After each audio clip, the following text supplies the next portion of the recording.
Hey there, Mike Dunn with Gamingtrend, and we're here with another episode of Tabletop Throwdown.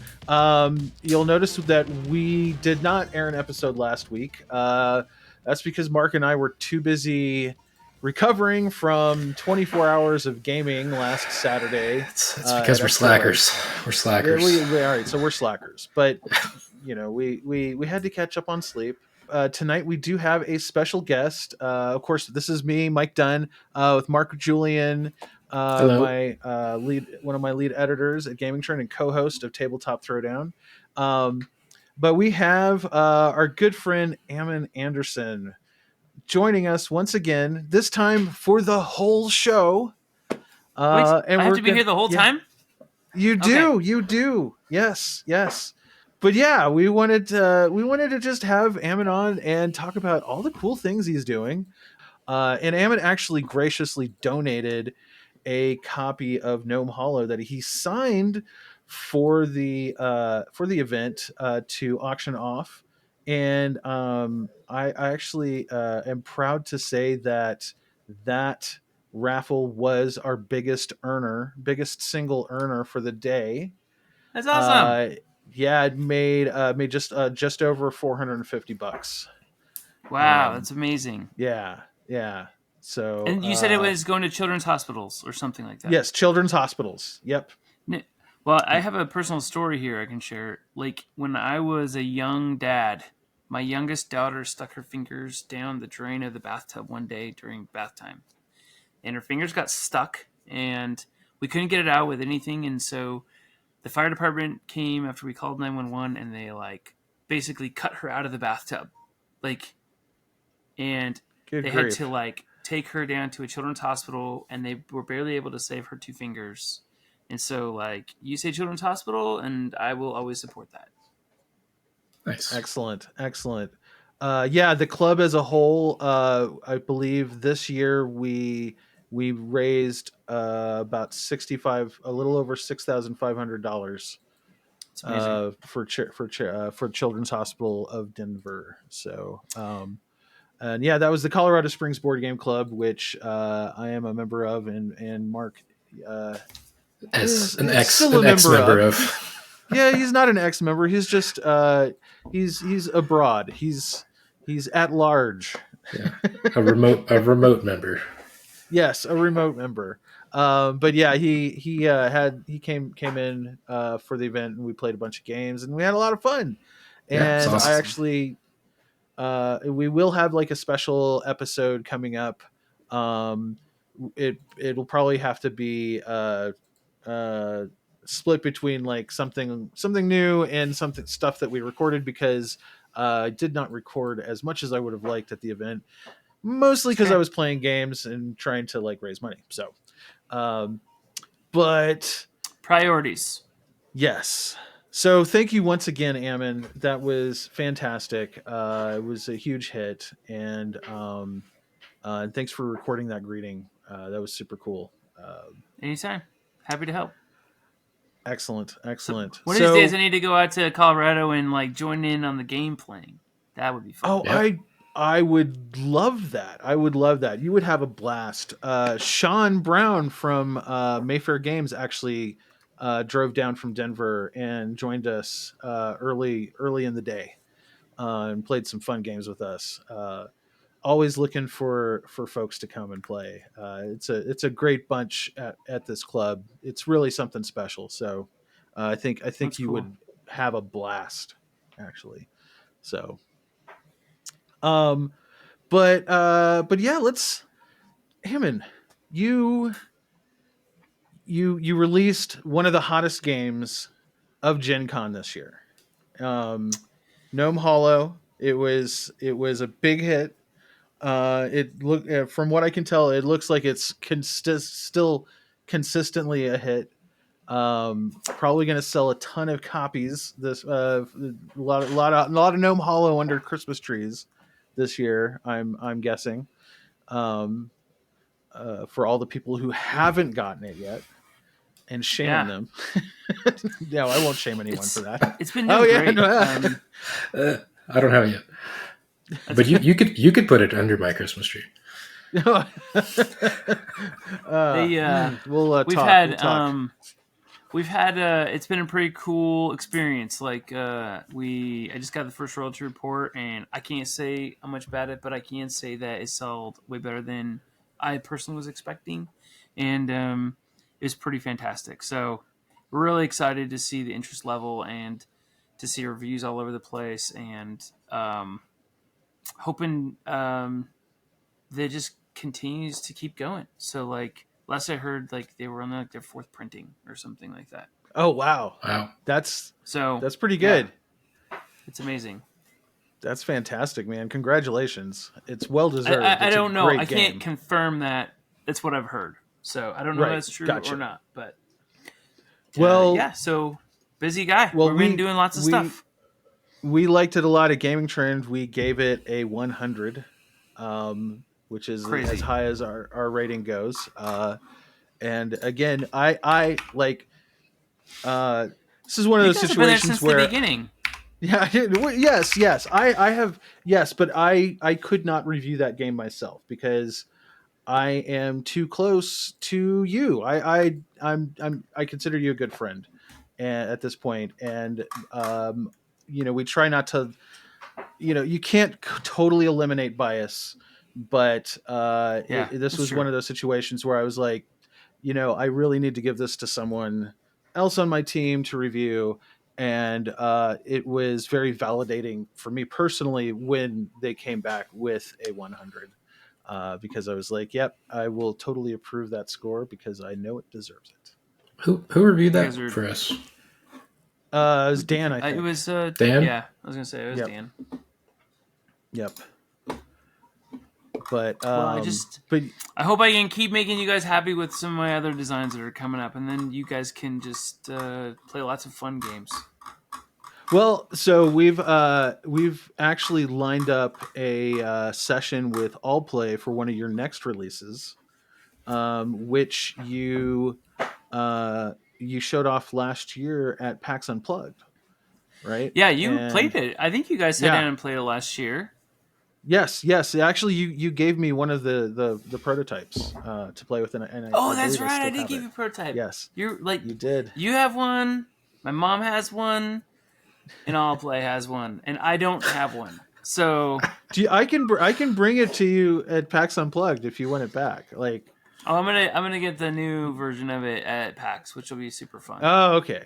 All right, cool. Well, I mean, I'm hoping I get a new version of it too. So. But I mean, seriously, in the cards. Yeah, if you want me to bring you, if you want to have your own prototype back, I can bring it back to you. It's not a problem. Like, either way, I love it. Like it was actually super fun. Like it was one of those games that that game came to me like over a long car ride, and I came back and I built the whole thing and started playtesting it. And the weekend that I made it, we had my stepson and his new wife were in town, and they were coming up from a wedding down in like the Southwest, and they had two other like couples with them, and the six of them sat there and played it the whole night, like just like dozens of rounds of it. And they were like, every time I see those kids, they're like, my friends want to know if they can buy that game yet. So it's been pretty fun. Nice. So not like, obviously I know what you're talking about. I think Mark knows because I think he saw it last year at PAX Unplugged. Yep. Why for our viewers, why don't you go ahead and tell them about Twinkle Twinkle, which is the game that we're talking about. So Twinkle Twinkle is it's a tile placement game. It uses clear tiles, and so you're placing them into these like star charts that you're building, deep space star charts, and where you place things changes your score. So like it's sort of built kind of like a roll and write, but it functions sort of differently. Let's see. What a bad pitch. This is horrible. This is 8 p.m. like my day. But ultimately, it's all good. So like you're building constellations with tiles, and you're drafting tiles in the hopes of getting the best score. But what's really fun about it is that all the different tile pieces function differently, and I'm not sure how much I can share about like all the development that's happened in this game, but basically, like now the rules are going to actually be changing every time you play the game. Oh, cool. So, think of it like this: like a 15-minute tile placement game, sort of in this like, like you know how the crew has like different missions and different objectives, Yeah, but like a tile kind of like placement game. that. Oh, wow. Interesting. Okay. So it's So a not like little a bit. mission book that you're going through, but you can choose different like systems every time you play, and every time you play is going to be different. Right on. Right on. Um, yeah. So a little bit. It sounds like a little bit more depth got added to it since the version Yeah. that we saw last year. Nice. Very Well, nice. the fun thing is that some of the stuff that was added was things that was already in my mind, and when Joe and I talked, and then eventually like we worked with a company called the Brieger Group. Are you familiar with Brieger? John Brieger. That sounds familiar, He's a but I game can't place it. developer, and he's very talented, and like just they were fantastic to work with. They actually had a bunch of ideas, and then we scheduled a meeting, and they said, so why don't you tell us what you foresee in this game? And then I started like spilling all these things. They're like, oh my gosh, we had all the same ideas. And so like it was this really Nice. fun, like this meeting of the minds where our minds were like very much aligned, just totally separately. But then when we came together, we realized like how in line we were about like the um, where the game really was should go. So it's going to be Fantastic. a tremendous release from All Play. I love it when that happens. Yeah, And it doesn't happen often. It doesn't happen often. Like, yeah, I mean, you're even beyond just your game design stuff. You're a creative. You've had to work with other folks on stuff. Like, oh, you put 10 that doesn't people in a happen room, often. Yeah, right? yeah. And you ask one question. It doesn't matter what the question is. It can be like, what's your favorite taco ingredient? Like, and you're not going to come to a consensus. Like everyone's going to Mm-hmm. disagree, and they're all going to have a different opinion. And I think that's what's nice. Like that's why we have so many different tacos on menus in restaurants, because everybody wants a different thing, and I think that's fine. That's great. But um, when you're working on a project, that can make things difficult. So when Yes. things do align, it makes a project can become really special really fast. Yeah.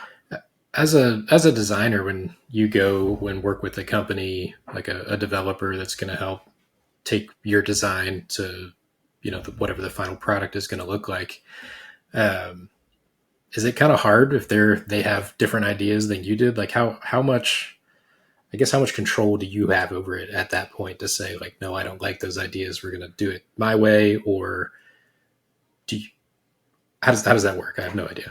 So the interesting thing is, I think so. Every company works differently at that point. Um, some companies want you to have a fully developed, like they don't want to do development; they just want to skin it. Other companies are like, we're going to do like some playtesting. We're going to like how do you feel if we tweak this? And it's usually really um, it's usually like a really respectful like ask, like we were thinking about doing this. Are you okay with that? And then you're like, oh yeah, I think that's great. That's a great change. Like, let's do that. I think that makes things simpler. Sometimes it's changes come about just because it like lowers the manufacturing cost of the game, which increases like the viability of the product, right? Sure. So at the end of the day, like a game designer traditionally is developing something that they love and it interests them. A publisher is potentially taking something that they love and interests them, and they're converting it into like a viable product that can generate enough revenue to justify the expense of manufacturing the product. So it's Mm-hmm. game design and then product design are two totally different things. And what really happens during publication is that those two things come together and they have to match. So if a designer builds a game and the manufacturing cost is like off the charts, then things have to change so that you can justify making it, or like make it inexpensive enough that the company can make enough money to justify the product. And so ultimately, like my background is Fortune 100. So I spent most of my career working in a skyscraper in Columbus, Ohio, working on teams, designing products and marketing those products. And so for me, it feels really natural to have a system where you're like taking a step back and saying, okay, like how do we make the best product here? Because design's one thing and product design is one thing. When these two things can combine perfectly, like that's when you get like magnetic boards in a game like Gnome Hollow, and people are like, "What the heck? Look, they don't fall off," and they're like really excited because you were able to combine the two perfectly, right? And I think I've had a really great experience with the op, and I've had a really great experience with all play doing that. I think that answers your question. Yeah, absolutely. Yeah, absolutely. Absolutely. Yeah, no, speaking for my background is like a software product designer, you know, generally on the more user experience side of things. Like, uh, you know, it doesn't get any easier if you're aiming for functionality or like, you know, task completion, as opposed to something a little more fun than like a game. Like it's the same kind of thing, you know, ultimately, and it is incredibly hard to get everybody to buy in on what you're throwing out there sometimes, you know. Well, that's true. I've been in situations where I've literally like fought tooth and nail for things that I've designed to be included, because I felt that you know, it was that added layer of like, you know, I'm a UX designer, I'm fighting for the users, you know, like in Tron, right? Yeah. So I would get a little more fired up about it because of that reason. And I could see the same thing happening from a game design perspective. Like, I'm fighting for the players. I want them to have fun, right? Like, otherwise, what are we doing this for? Oh, absolutely. And I think the experience that I've had with every publisher that I've worked with is ultimately like they also want that same positive user experience. So like if they can't include a piece, it's like, okay, well, what's another way that we could justify this? Like how can we make this and add this to the game?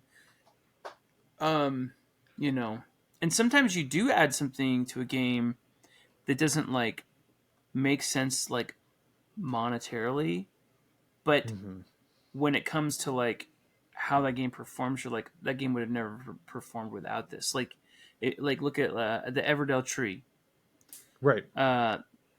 Like, can you play that game without the tree? 100%. Like, you don't need the tree. Like, it's unnecessary. But when you walk by a table, you're like, what is that game? And then like sales just went through the roof because it had a giant tree on the tabletop. Yeah. And nobody had ever seen that before. And so sometimes you justify it, like the game Azul. Did it need to have acrylic tiles? No. You could do that with punchboard. Do small children choke on those? Probably, but whoa, no. Never thought of that. Let's hope just kidding. Not. Like everybody I've played, like when we play coverage. that game, when we play that game at home, my wife and both of my kids are like, I just want to eat these. And I'm like, don't. They're not edible. No. Like they look like Starburst with like funny designs on it, but it's not. They're tough, you know. This went a whole different direction than I was expecting. What I was going to say is that the tactile. But what you're really talking about, like, so what's funny is like you're not even mentioning gameplay at all.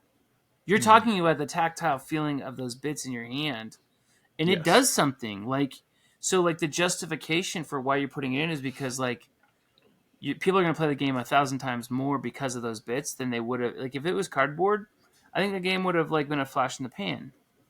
Mm-hmm. Yeah, at Extra Life over the weekend, we played Diatoms, which I loved. But the deluxe copy has, you know, the wooden bits and actual like glass petri dishes that the bits go in, and like that's almost the best part was playing with that, a little magnifying glass to look at your diatom. Yeah, That's true. Well, and then we also played like a reprint of a game that TSR originally published in 1979 called Divine Right, which the original version of that game was literally, it didn't have a board. It had like a paper map, and you had to cut Oh all my the gosh. pieces out from a sheet, and the cards and whatnot. And like they improved it, so like it's still cardboard chits, and it's cards that you don't have to cut, and it's a board, but it's still relatively the same. But like, I was just thinking, like you were saying, back in the day, production qualities on board games was a far cry from what it is now. And I would say, and a lot of people are critical of like how much plastic and like how many minis a lot of games have. And Yeah. I just I understand that take on it. But I also think of the fact that, I think a lot of the reason why production values have gone up, and things, that cool factor is now like a very much desirable aspect of creating a new game. And I don't think it's just because manufacturing processes have gotten better, though that is definitely a huge part of it. I think it's also because we now have like this industry on some level has to compete with stuff like video games, right? Yeah. Like, Oh, that's you true. know Yeah. so But I yeah, think like, it's not true everywhere though. So like in no. some countries, they don't want the fancy bits, and they don't want the Hmm. doodads, and they don't want the big stuff. What they want is they want the cost to be low so that they can just experience the game. And they don't want the game to be big; they want it to be small. So like, and I'm specifically thinking about like the Asian market, like if you look at like the Japanese games from the Japanese game market, they're all The these little the tiny white games, like the little boxes. they're all these little tiny Actually, games, and they're packing a lot of game into that little box.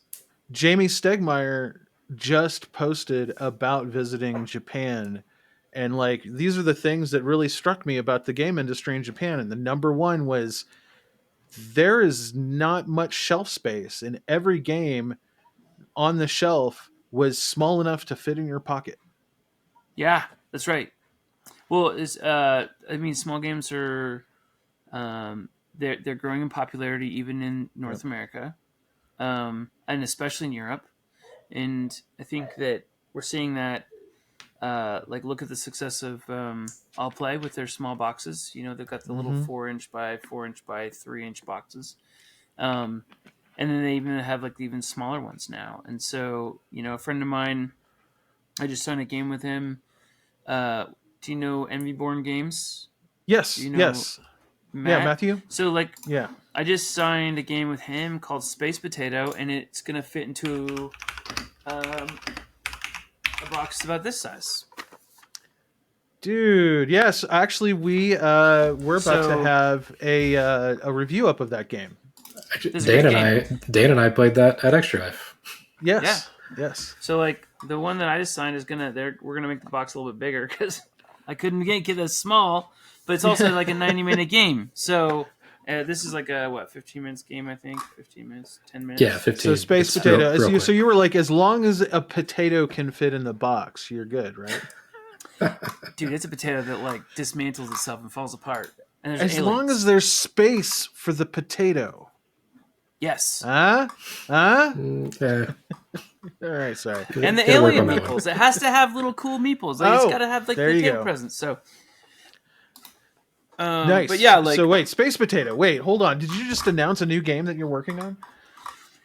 I don't know if I'm allowed to, but I'm pretty sure my contract doesn't have any sort of an NDA because yes. So I have a game coming out with Matthew next year. It's part of his Tiny Game series. So like, yes. this was like Tiny Games version, or like one of the fourth Tiny Game. Yeah, what was it? Sirens. God, what were the other two? Sirens and Defrag and 16 Candies. Right. And then this was number 4. So he's releasing 3 new games. And and one of them is mine, which is so fun. And actually, Space Potato came out of a joke. So do you know Evan? He's a great game designer from Portland. I can't recall his last name right now. Shoot, this is so embarrassing. But anyway, Evan and Matthew and I played Twinkle Twinkle at PAX Unplugged. No, at Gen Con. One of the two. And we're playing it, and some guy's like, hey, can we like record you playing it? And so like I was like, sure, let's play it. So we recorded us playing the game. And the little asteroids in the game look like potatoes, and so they started calling them space potatoes. And Matthew's like, I love that. That's such a great name for a game. And he goes, will you make me a game called Space Potato? And I said, sure. And so that's where the whole game came from. There's this Nice. ridiculous moment at a convention. Okay. Very cool. Very cool. Yeah, no, actually I remember, weren't you not demoing, but just, playing with a bunch of people a really ridiculous game at and by ridiculous I mean funny ridiculous, not like how would you even think about making a game like this ridiculous, right? Oh yeah, I've games I haven't told people about. Yeah, I'm sure, dude. Like you are a machine. You are a machine. But yeah, like you guys were playing a game and it had something about like animals falling from a very high place. Okay, so yes, I have a game. It's in development. It's ridiculous. I have... Okay. Way to throw me under the bus. Okay, so part of my personality and my sense of humor is a little bit morbid. Okay, like, and I had an opportunity to go out to Ohio State, and they flew me out and had me speak to their game design student body. Like, so they have an actual like game design like track in their design school. And so they flew me out and I spoke to them and we had a great weekend. And some kids were there and I got to play students' games. And one of the students had made a game about flat earthers. And I learned some really interesting things about flat earthers in that game. And one of them was that there's 8 different belief systems for flat earthers. Did you know that? No, I didn't know that. Like, some people think that there's flat, and other people think it's like donut shaped, and other ones like it's crazy. There's so many problems. If you're a flat earther and you're upset that I think that the planet's round, I apologize in advance. Like, I know people are sensitive about these things, so I just would like to go on record. The Earth is round, but if you don't believe that's true, I can respect that too. But you're wrong. And all I know is there's a non-zero group of people around the world that believe the Earth is flat. all the way around. All around the world. All around the world. So all around the world. But one of the things I learned was that flat earthers don't believe in gravity. Did you know this? I did not know this. I haven't dug this deep. That's pretty I had heard that. Yeah, because it's flat, so we're just standing on the flat surface. They believe that like the Earth is moving like a disc, and like the motion is keeping us on it, which sounds like gravity physics. But so anyway, I got all inspired by these kids, and I was like, man, you know what? I think this is hysterical, and I have I'll own this. I have a little bit of a morbid personality when it comes to like humor. I think morbid stuff's funny, and yes. So I'm with you. Totally. The premise of the game is that a flat earther is trying to prove the Earth's not flat, and then he's going to prove there's no gravity. So he takes an airplane and he takes a kitten and a turtle and a baby giraffe up into the sky, and he throws them out of an airplane to see which one hits the ground first to disprove gravity. And players are playing cards controlling when certain animals hit the ground, and it's called Splat, and it's hysterical. And people are like, when I put it on a table to play test it, and I give them the pitch, everyone just looks at me like, "Is this a joke?" And I'm like, "No, it's a real thing. Like, I made this game. Like, do you want to play it?" And they're like, "Yes." So That's awesome. they always want to play it, That's- and I think that's great. Like, I'm glad they want to play it. I remember we were playing a game like on the table right next to you guys, And people were I was laughing like, hysterically. You guys were like just having an amazing time, and I was like, I want to go over there. It's because you can't make a statement like, you know, the kitten is still alive publicly and like not laugh, because it's like ridiculous. And part of the reason that we use ridiculous premises in games is because when you have to say something ridiculous, like, you can't not have fun unless you're like, I mean, well, some people can. Some people can do it and they're just like, they're dry, you know? Yes. Yeah, like what was it? We played Thunder Road with someone that just could not wrap their head around the ridiculousness of that game, right? Like that game is nothing but chaos and silliness and just nuttiness, right? Yeah. And like, you know, he got slammed like right off the bat. He's like, this game sucks. And The whole idea of that game, the reason that game is so good is because the game is chaos.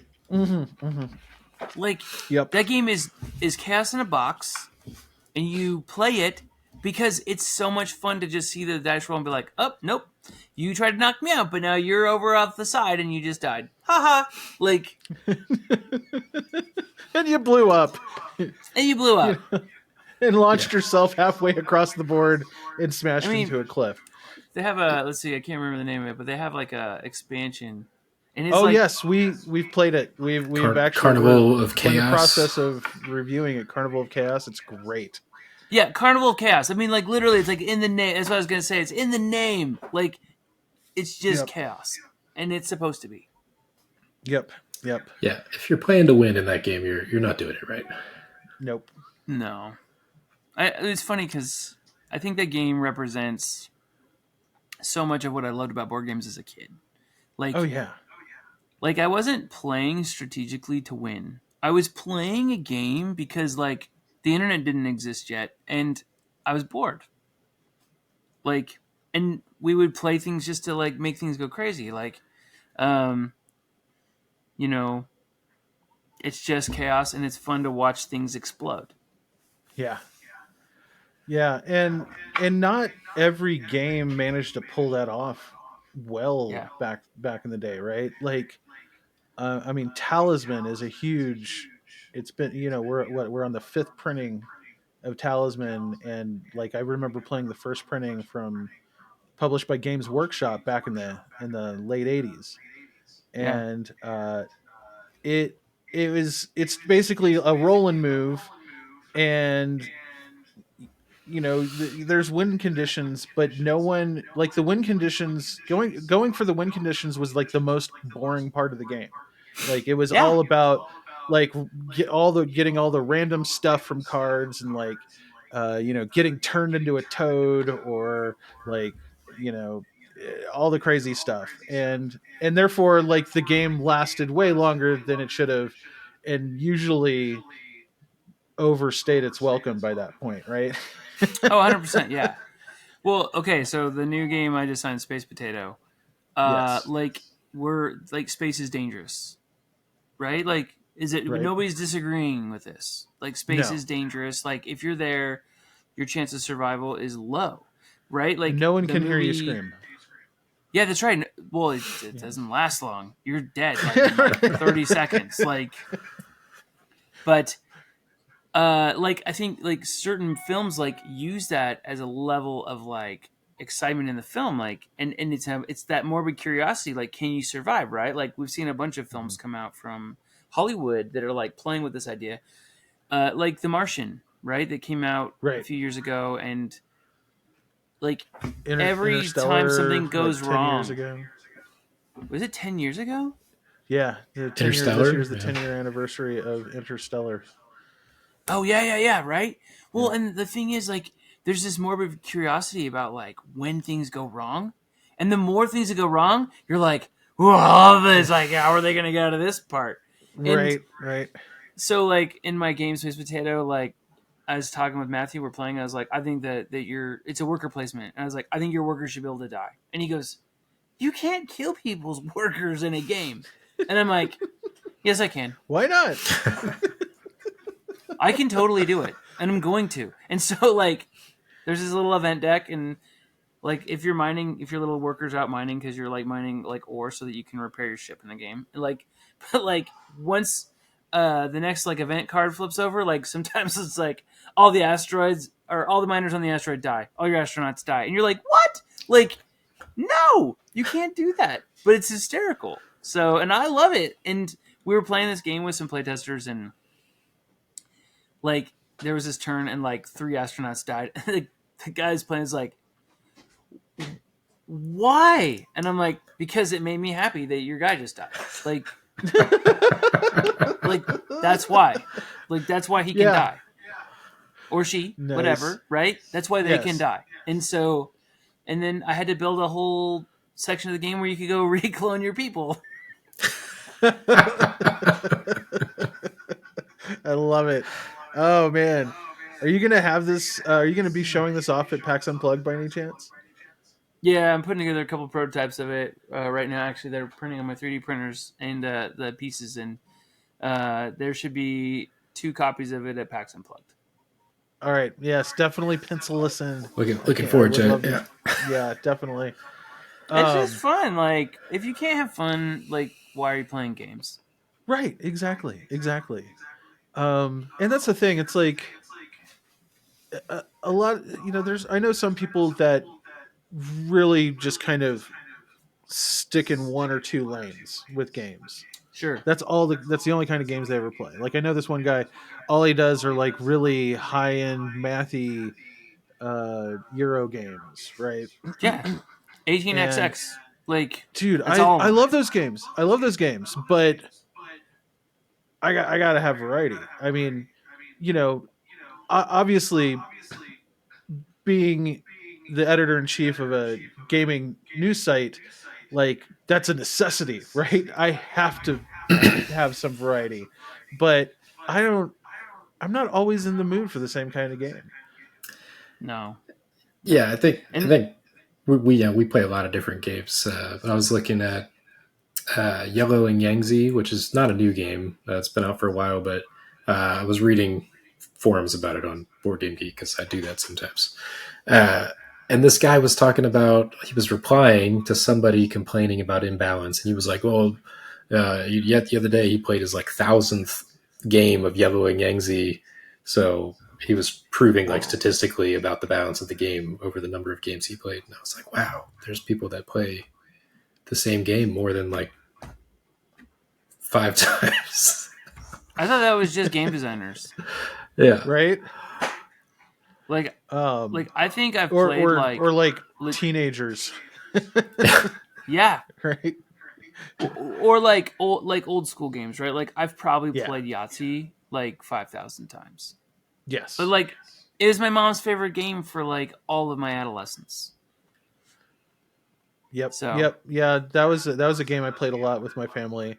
Actually, my aunt has a Yahtzee score sheet from about 7 or 8 years ago that she got framed and hung up on the wall. I swear to God, this is the truth. I have witnesses. I got like 9 Yahtzees in a row. Okay, statistically speaking, right? Chaos theory, it has to eventually happen. Exactly. And you were like the one person that it happened to. Yeah. I've had like 2 games ever where I was able to fill in all 4 Yahtzee spots. And I was like, I love it. This is the best. I've never played this game again. I filled all of them in and ran out of places to put Yahtzee scores in. That's crazy. Yeah, it was nuts.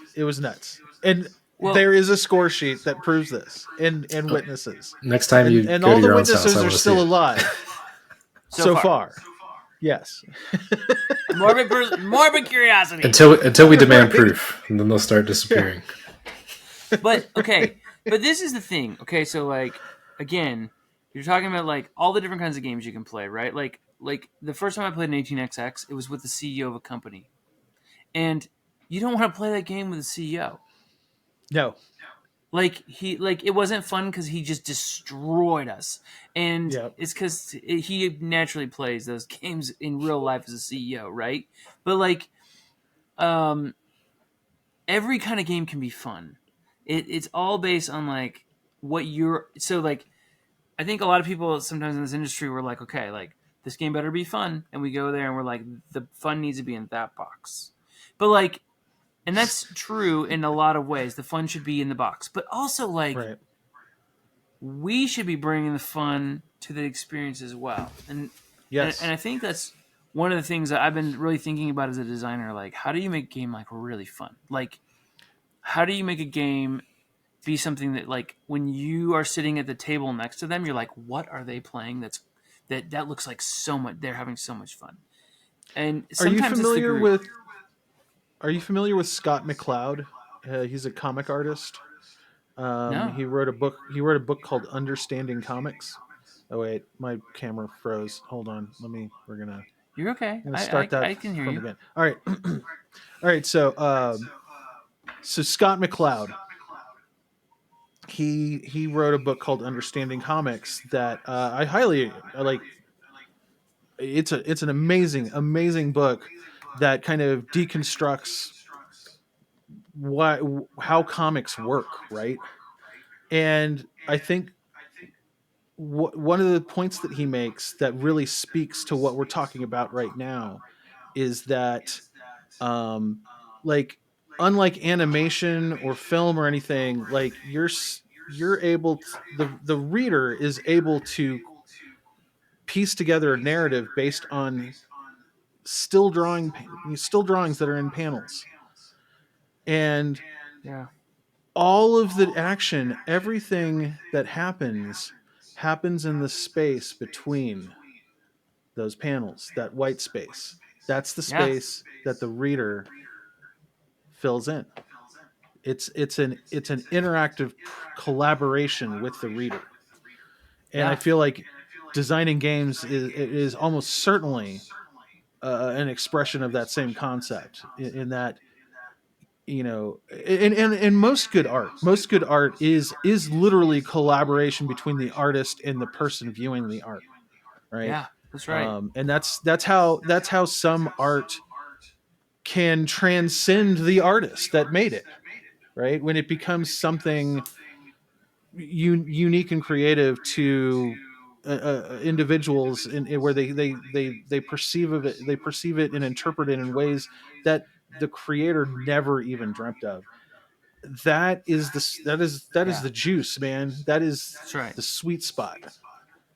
Yeah, Mm-hmm. I think I agree. thinking on some of my favorite game memories, I kind of a mix of both. Some of them where it's like it's not really the game; it was the people and the experience. Playing with those people. Like Nemesis is one of my absolute favorite games. But like if you think about the gameplay of Nemesis itself, it's like it's a sort of a deck builder ish. You don't add cards, and then you go around and unfair things happen to you. But it's the unfair things happening to you with all the people around, and like, oh my god, this alien just popped up, or the first alien out of the bag was the queen as you walked into the room next to the starting room. Like those are the fun experiences. And then I have other games like Feast for Odin is one of my favorite games, and that one the fun is like the puzzle of me. I'm trying to figure out how to place all my Yeah. things, and it's less the people around. So you get kind of both things depending on the type of game you're playing. Yeah. I just talked about this in my review of Crossbows and Catapults that will be live soon-ish. That like that game is all about the experience, and Restoration games about Mm-hmm. the nostalgia. And like playing that with my brother was more fun than I've had playing a game in years. And it was the experience of like remembering like we're playing this exact game as a kid, and Yeah. having that experience together. So it's really cool that you can achieve that with a game and give people that kind of experience. Oh, I completely agree with you, and I think you know it's been really interesting. Like on the other side, like as a designer, right? Like I watched a review of my game recently, and the woman was like, "This was phenomenal," and he was like, I don't ever want to play that game again. And they played the same game at the same time at the same table. And it's interesting that two people can have such polarly different responses to the same like input, right? And you know, part of it's just like, you know, where we come from, and other things like my mom last year wanted her the only thing she wanted for Christmas was Ticket to Ride because she'd played it. She's like, that blew my mind, and I was like, amazing. Like, I'm so glad that you're having your mind blown. Yeah. But for her it was new. Yeah. And like, I love that. Like, so I was so thrilled to get her a copy of that game and give it to her for Christmas. Like, I was so thrilled to give her that gift because she was so tickled by that game, and I loved it. Like, and I was even willing to sit down and play with her, you know? So, because I had just My fun wife watching loves her. that game too, and I have to play it with her sometimes as well. But it can still be fun. Like, watching her like have the moment and the excitement was almost as much fun as the first time I played that game, and it was new for me. Yeah, absolutely, absolutely. Well, all this talk about games that we're having fun with, Ammon, I know you play. You got to play some games sometimes. You're not just creating games, right? You're Yeah, no, I playing love games playing games. too. What's I wish I could what's play got you more excited games. what's got you excited these days? Okay, let's see here. I've been playing a lot of dice games lately. I've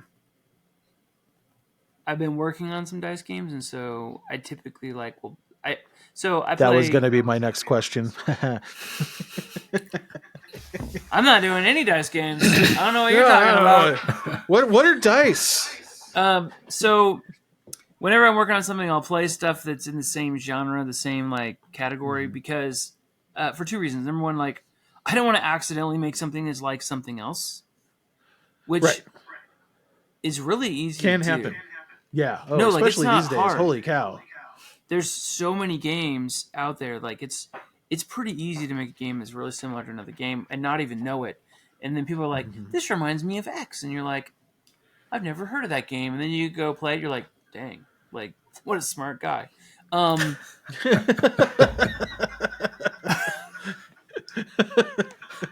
That was awful. But the other reason I do it is because, like, it's good to see like how other people like. There's some very clever things out there. So I've been playing a lot of dice games lately. The games that like really stick out to me recently, like, I just got the new expansion for Nucleum that I'm really excited to play because Nice. I like Nucleum. Like, I think it's great. I've played a lot of board and dice games lately. Played Windmill Valley. Have you guys played that? Yes. Yeah. I like that a lot. Dan was talking it up. I haven't got a chance to check it out myself. So Yes. it's Played it with Dan. Yeah, there you Go go. figure. I broke it. I broke the game like really bad.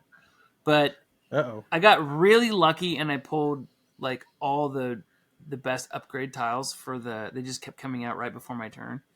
It was dumb luck. But I was able to like maximize every single turn and do 2 actions like almost the entire game, which was unbelievable. But it was such a fun game. Like I loved how it operated. I loved the experience that I had. I thought that was fun. Let's see here. I was just at a game night the other night and we played. We played from 25th Century with the umbrellas. What is that game called? Played that. It was pretty good. It reminded me a lot of Calico. That reminded me a lot of Calico. Mark's already checking. 25th. With the Called umbrellas? Agueda, City of Umbrellas. Ah. Yeah, I've that was not great. heard of And that it was one. fun because it's really fun to play games from people that I know who are the publishers or the designers. So my wife and I are sitting down, we're playing it with some friends, and I went and took a picture of us playing the game, and then I texted it over to Chad, Chad Elkins, because he's the owner of 25th Century, and I was like, dude, we're playing one of your games, and I get like this hardback. He's like, oh wow, it's so fun. So it's just really fun to like know people and play their games. I did that on the 4th of July. We had some company over, and I played Caution Signs. I got everybody to play Caution Signs. Scott Brady and oh gosh, what's her name? See, now I'm a horrible person. I'm I just can't gonna let remember the you sit here co-designer's for a name. minute because it makes me look really good. I'm just joking. Anyway, Danielle Reynolds. Yeah, it's Danielle. That's right. Yes. Danielle. Danielle Reynolds. Yes, Danielle's a sweetheart. I love Danielle. But I sent. I've been playing a bunch of this. Oh yeah, we're gonna talk about that in a second. But I sent them a picture of one of the drawings that one of my kids did of an elephant a falling elephant, and it was just so clever. I was like, I can't even imagine that anyone's come up with this. And I sent them a picture and like, dude, this game is a big hit at my house. And Nicole was like, but I love that game because I haven't played it. I need to play it. So, all right, as someone who can probably has some drawing skill, as I imagine you have, Ammon, because I know you paint a little bit. You probably have the same frustration with the like Pictionary, Telestrations kind of games that I do, in that those games really work best when you have no drawing skill, because of the wacky things that come out. It's no fun when everybody can immediately guess the thing that you drew in those games. Oh, I so do this really one good is in those great. Games. Yeah, I kill. But Telestrations, it sucks because you want it to suck. You want it to be bad. Like, oh, it's this. Oh yeah, it's that they guessed it right again. Oh, they guessed it right again, and that's boring, right? When you're paging through the book. I don't know. But this I one is. I always win, and I like it, so I'm okay with it. I like this one because you only have 20 seconds to draw the thing that's on that's the combination of the two cards you get. So really, it's about gesture drawing. If you have drawing skill, Man, like I would destroy that game. I'm so how good at quick. that. Oh, and like it's because it's immensely satisfying when someone guesses what you drew based on like 3 squiggly lines that you placed just so, right? Which is what gesture drawing can be. Yeah. No, not yeah. But I would think for me, like probably one of the biggest game surprises that I've had recently is what was that game that we played at The Gang? I don't know. Oh, are you asking me? Yeah, the Gang. Yeah. Yes, The Gang. It's cooperative poker by Cosmos, Thames Cosmos. Yeah, that was a lot of fun. Yeah, the like, game. It's just called The Gang. The Gang, Gang? Gang. I don't know. Like, oh, it's fairly new. The Gang. I found it. Yeah, it's cooperative poker. It's lightly themed that you're like trying to crack a safe. You're like a crew trying to crack a safe, and if you do it, and if you don't do it right, alarms go off. So if it's sort of like it sort of fits into their like the follow up to like the Crew, where it's like a lot of people have compared it to that. Sort of like yeah, cooperative trick taking, but now it's cooperative poker. Interesting. Yeah. I remember having a really good time. We also played it from like 3 a.m. to 6 a.m. So this is gross. Yeah. But we were like jumping up and like hooping and hollering. It did a lot to get us through the early morning hours, which tend to be the hardest at Extra Life. The long hours of the night. Yeah. Yep. If you get me to play a game at 3 o'clock in the morning, man, you deserve an award. That's crazy. Yeah. Let's see here. So yeah, wait, floristry. Oh yeah, Let's talk about that. You guys just signed a deal with Asmodee, didn't you? Yeah, so we are distributing this via Asmodee all around the world, starting in the spring of next year.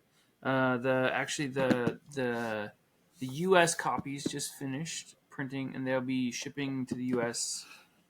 I think within the week. So they'll be departing. So we will have. So they'll probably be at PAX Unplugged. We will have some copies for PAX Unplugged. I'm the art director on this. Yes. And also, I'm a partner with Up Games, so we're starting a publishing company called Uncommons Publishing, and we shortened it to Up Games because Uncommons Publishing was really long to say. That's fair. Mm-hmm. No, we talked to all of you guys at Origins this year. We have a video up on our channel about that. Yeah, that's right. Right. Yeah, so we got a good demo of it. It looks like a great game, and it's 2-player, right? It's a 2-player game that leverages a mobile app on your phone that mimics essentially a Dutch auction. So, like, what that basically means is that you have a 15-second timer in between rounds, and both people are able to like hit the button and stop the timer at any point. But every 3 seconds, the price of the available tiles that are available to win drops. So everyone starts with, $30, and it starts at like you start the timer when you both release on your side of the thing, and it starts dropping. And what you're really doing is you're outplaying your opponent. So it's very much like you want to take the tiles that are sometimes best for them, but you also want to get the tiles that are best for you. And so there's 4 tiles out. The person who wins the auction at whatever price, it doesn't matter what they win it at.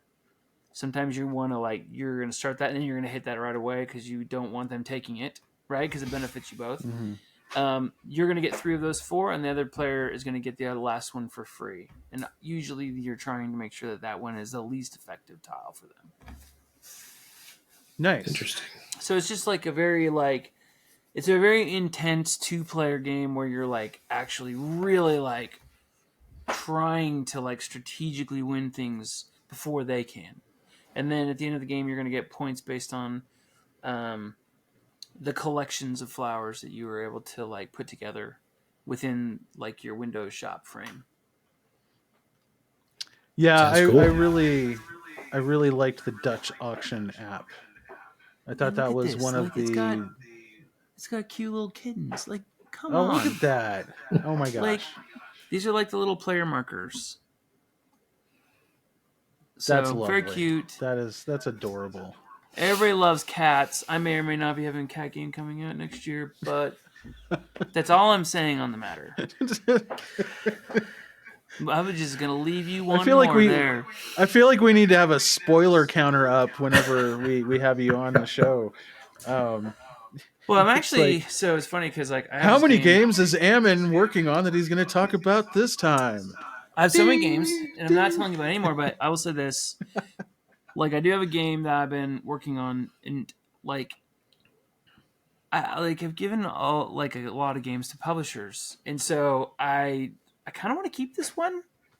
Oh, so I'm toying with the idea of running my own Kickstarter again, which it's hard. Right. Honestly, look, if you know anybody that's running a Kickstarter, go back it. Just support them, because it's probably the hardest thing that a human being can choose to do by themselves. It's crazy. And so I've done it. I Kickstarted a game called Taco. Did I ever send you a copy of Taco? You did not, but you have told me about it before. I'll give you a copy at PAX. I'll bring a copy. Oh, okay. Cool. It's just a silly, funny card game, which I'm converting into a dice game. But the spoiler. Did you hear that? You didn't hear anything, but basically,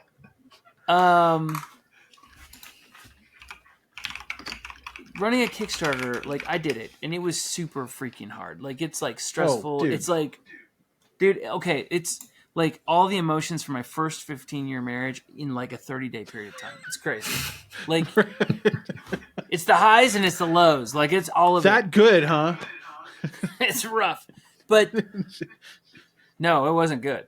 It was bad. So I ended up funding the last morning, like for the bare minimum, like just barely funded, and so ended up losing a profound amount of money, like getting these games like delivered to people. It was crazy, but it got my foot in the door, and so I've stayed away from Kickstarter since then. But I think I might do another one. Like, just I mean, maybe I'm a masochist. It's that morbid curiosity. For punishment. Yeah, yes, it's that morbid curiosity, that morbid sense of humor coming into play again. Yes. Oh my gosh! Like I can hear it now. Like I'll be on like a podcast. I'll be like, I hate myself. Like because I'm doing this thing. Like I obviously hate everything about myself because I put myself here. Yeah. No, we actually know someone who's telling us, hey, that game you demoed a couple of years ago, I think we're about to take it to Kickstarter. I'm even talking to manufacturers in China, and I'm like, I mean, I've known this guy for a while. He's a friend of mine, and I'm like approaching this very trepidatiously. Like, I'm like, I don't want to like crush his dreams, but I don't think he understands the scope of what he's about to engage in. And It's a I lot. would rather he owns a game store, and I don't want to see anything happen to that game store because the game store is amazing, and he's a good friend. So You just have to go I'm back actually and promote it for him. yes, oh yeah, no, we're gonna. Like, I actually want to talk to him. I'm trying to convince him to come to Gamma Expo yeah. in February.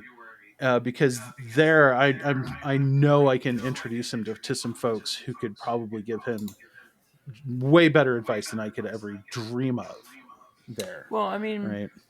I think we like I would say that 2024 has been a year where really for in the biggest way possible, I think we've seen some exhaustion with Kickstarters. Like Mm-hmm.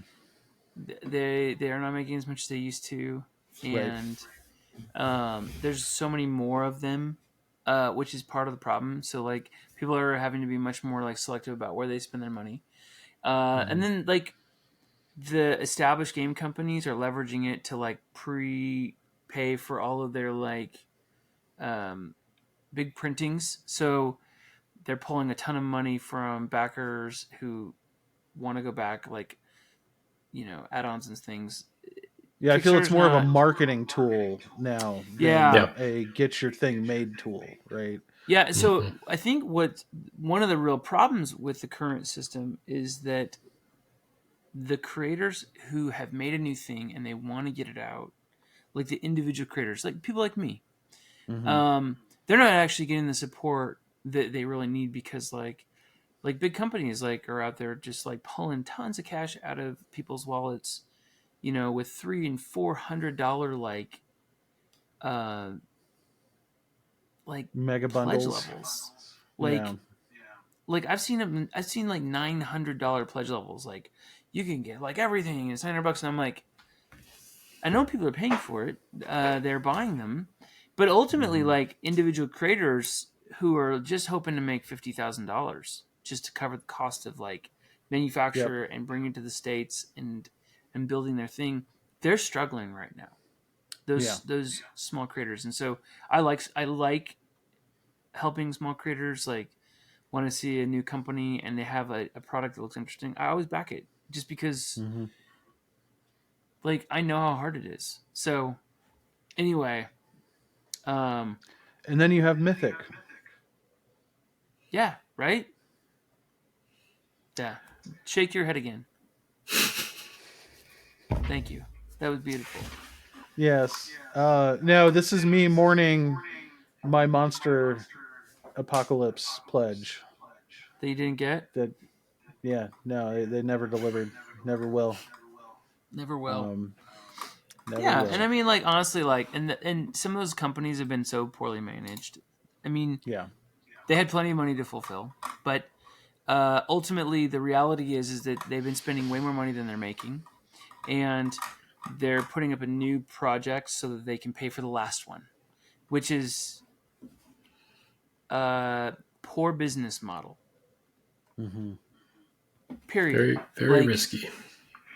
well, I would say it's unethical. Yeah. Absolutely. Like, if you're collecting money for something that you know you can't fulfill because you've already pre-spent that money, like, you're lying to yourself and other people. So, but I mean, honestly, like, I guess go support small creators. Like, I think some of the funnest, craziest, coolest stuff comes out of those people, and give them a chance to like make something out of it, because it's really hard to get into distribution. It's really hard to get your game like into stores across the country when so you really need that Kickstarter money to like get going.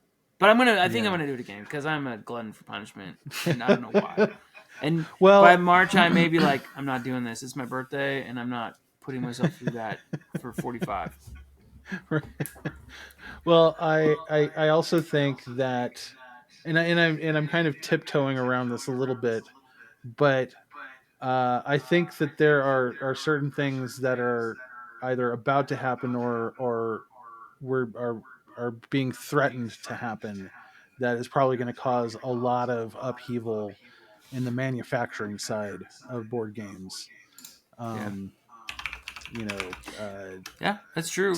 I mean, if the cool if thing is if though, tariffs get imposed on China, then that is yeah, like I think I feel like everybody who's looking at Kickstarter or even any board game, anything in the industry right now should be looking towards a way to manufacture their games, cheaper, quicker, and maybe even in well, non-traditional places, like here. Like I remember during the pandemic there were some people talking about ramping up US manufacturing for games, you know and I haven't talked to those people in a while, and I think maybe it's time to talk to some of those people again and find out what's going on. Who's got the ear the to the real ground, what's problem going on. is the real problem is this, like, and we saw this with a recent game. Uh, did you guys see the new Catan game, Yes. Was that the brand the new one? the which one is that? So that's manufactured in North The America. human the human wait. It's called New Energies. Oh, yeah, no, I've heard of it, but I haven't really looked at it. Yes, I Yeah, see it right here. so New Energies, sustainable resources and strategy. Country of origin, you'll notice, is United States of America. Ah, So this look is at made that. here. Now, this game um, has a really high price tag, and the reason is because it's made here in America. So, and I have personally listened to people. $70. Yeah. It's $70, and um, it's just cardboard and some basic bits. Mm-hmm.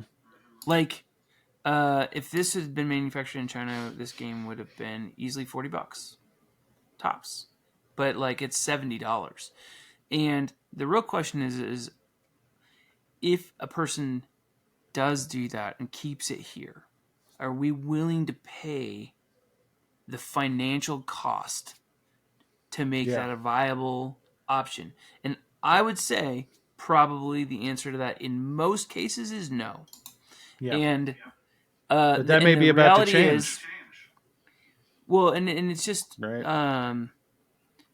so if you look at like people's collections, like, are you willing to buy one board game instead of 3, or one board game instead of 2? And so, and is that game worth it? And if this had miniatures, this game would be like $160. Like, Oh yeah. if it was made in North America, there are some manufacturing plants in other places in the world. There's great options in the Philippines. There's great options in Singapore. There's great options in India and in Mexico. There's great options. So, but CGE now does their own manufacturing, right? In Europe. Probably, yeah. Yeah. But again, like, you have to have had so much success that you can afford to invest in that system. And, you know, the average publisher in North America is not going to have the financial wherewithal to like build that sort of a system. Right. But I mean, like, you know, this game's very expensive, and I haven't played it. I don't know if it's good or if it's worth $70. But if you look at like the other games in the market that are $70, they're like really exciting, and they've got like table presence and stuff that so much more so. And yeah, that's not a criticism of this game. I mean, I applaud them for manufacturing it locally, but I mean, I've gotten quotes locally, and the difference is like the same it's game in sizable. China is like $4.30, and here it's like $18 to manufacture. So like, even when you account for like the time lost with shipping, and then the cost of like the freight, and then the cost of freighting it all around the country to where it needs to go, you're still at $5.50 per unit instead of $18. Yeah. And that, if you're thinking about the wholesale cost, because let's say a game is $40, the most you're going to get out of a wholesale is $20. Well, you just made $2 versus $16. That's not a hard choice. Yeah. I wonder if we'll see more of an increase in print and play games. I'm not sure what the margin is on that, but I'm super into print and play games, so I'd like to see more of them. Did I just say the wrong stuff? No. I don't want to work more. I feel like we could probably spend another hour or two on a lot of the stuff that we're talking about right now, but sadly, I feel like we've already gone a little over our 1 hour mark. Oh no! It's not a fixed limit. Like next time we need to talk about rolling rights. Cut a lot of the stuff that Mike said. We'll be fine. I'm so into that right now. I want to make one, but I don't know if people will buy it. You know, we've Mark and I dig the rolling rights. Yeah, I got a whole. Have you played French Quarter? That's a great one. I love French Quarter. Oh, French Quarter, Three Sisters. Yeah, I love Three Sisters. Yes. Oh yeah, I bought the stickers. Yes. Oh, that was the other thing I wanted to talk about. All right, we're going to talk about this really quick, and then I thought we were over. You can't bring up more topics. No, I'm bringing one more thing up. You know what? I'm bringing one more thing up. You can't fire me. I'm the boss. I just did, and everybody loved it. So, Mark's like, join us next week when Ammon and Mark talk about. No. So Ammon, you've been doing something for a few years, not just making these amazing games, but making these amazing game enhancements. And I've got so far I've gotten the Dune Imperium stickers, the apiary stickers. Yeah, so like I make these little stickers. Like, here's a great example of some stickers I made. So these are Obsession. They're just little stickers that go on top of the plain little wooden meeples to like make them look even cooler. And some people absolutely love them, and some people don't. If you've ever bought them and they started to peel, reach out and we will replace them. We had some. Yeah. We've had a few times where we got bad sticker paper, but we always make it right. So you do this from an Etsy store, right? We'll put a link to that Etsy store We in do, the yeah. description. But I know this is like literally at the last minute, but I urge everybody watching this to go check out these stickers. They're really cool.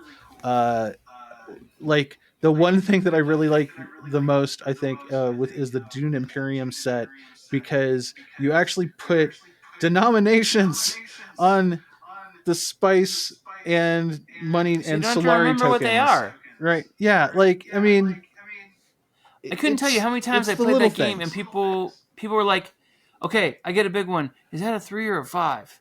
And you're Yeah. like, and you're like, "I don't know. Hold on, let me look it up again." And you look it up, and then like a few minutes later, you're like, "Is it a 3 or 5?" And you're like, "Man, I can't remember. Why'd you say both? It's this one. It's a 5." So yeah, But that's been a very popular set. I really think you have some very clever takes on like kind of layering more beautiful imagery on these wooden pieces and stuff. I really it's a treat, and I was really surprised that you were still making new sets. We still make You them know, not as fast as we used to, like I yes. do, because I illustrate them. We're also like whenever we find an opportunity to like improve like colorblind players' Mm-hmm. experience. Like oftentimes they really do improve the colorblind players' experience. So uh, like speaking of Azul, Azul like released these. Plan B Games released these like new tile sets to replace just the solid colors because Yes. colorblind people couldn't see the difference. So they released these colorblind friendly tiles. But what they didn't come with was they didn't come with any sort of new board. So like you had the new tile, but you didn't know where it went on your board because the design wasn't on the board. Yeah. It was like half of a solution, and so what we did is And we remember, had two you people reach can't out. eat those. Those are not You edible. cannot eat these. These are not candy. Like I can't look. See right there. Don't eat these. Right. But It's a warning. what we did is we just made a sticker that went on the board so that if you already owned these, you could actually use them. So we've found like some really fun ways to like support the community, make it so people can play. And if you do play with someone who's colorblind, what you will see is that they take Sharpies to their games. Oh yeah. And they make marks all over them so that they can see the information they need to see at the cost of destroying their game. And we've been able to find some ways to do it where they don't have to destroy their game. They can actually enhance their game. That's awesome. And here I thought they just looked cooler, and No, that's even better because you've made it more accessible. I love it. see this? So what people don't know is that all the camels in Camel Up have different shapes on them. And so what we were able to do is actually put those on the stickers for colorblind people. There you go. Nice. So very nice. So all the excitement wasn't lost when they like rolled and they started moving camels. Like, which one's that? And then everyone has to stop and like explain. They're like, "Oh, the purple's winning! Yay!" I do feel like accessibility has become a much bigger issue in recent years. Yeah. Likely due to the fact that, with the hobby growing, that means a larger percentage of colorblind people are entering the hobby, right? So That's right. Yeah, I think there's a lot of ways that we can still get better at it. Well, Ammon, thank you you guys so are awesome. much for joining us. No, you're awesome. And Mike, I was really sorry to let you go, but the reality is I like Mark, and he's this nice guy. He's got that nice like porn stash thing going. It's just for the I'm just month not of a November. team player, huh? Yeah. All right, We love you guys. Be sure to tune in next week with your new editor-in-chief of Tabletop, Ammon Anderson, because he's not busy enough making all these games and making all these amazing sticker designs. I officially step down and give it back to you. Oh, okay. All right. All right. Well. Thank God we avoided that crisis. Ammon, we'll see you at PAX Unplugged, I'm sure. Can't wait to give you a big old bear hug when I see you. 100%. And you have an open invitation to come back on the show. I'd love to see you back because I feel like we could just nerd out and talk for hours. Honestly, We always do. Yes, we do. This is true. But yeah, thanks to everybody who tuned in. Remember to hit like, hit subscribe. Definitely. I hope you can forgive us for missing a week, but last week sucked in a lot of ways. Hopefully we brought everybody back up this week. Yes, indeed. And yeah, we will. You'll probably see Ammon on the show again because sooner than you think, because we are going to do a little spotlight on what we did at Extra Life at the beginning of the month. And that'll be a great time to show you the awesome greeting that Ammon gave to the club. And well, otherwise, we'll see you next week. We've got a bunch of great guests lined up for the coming weeks. And yeah, stay tuned. But I'm not going to tell you who they are yet. We'll tell you soon.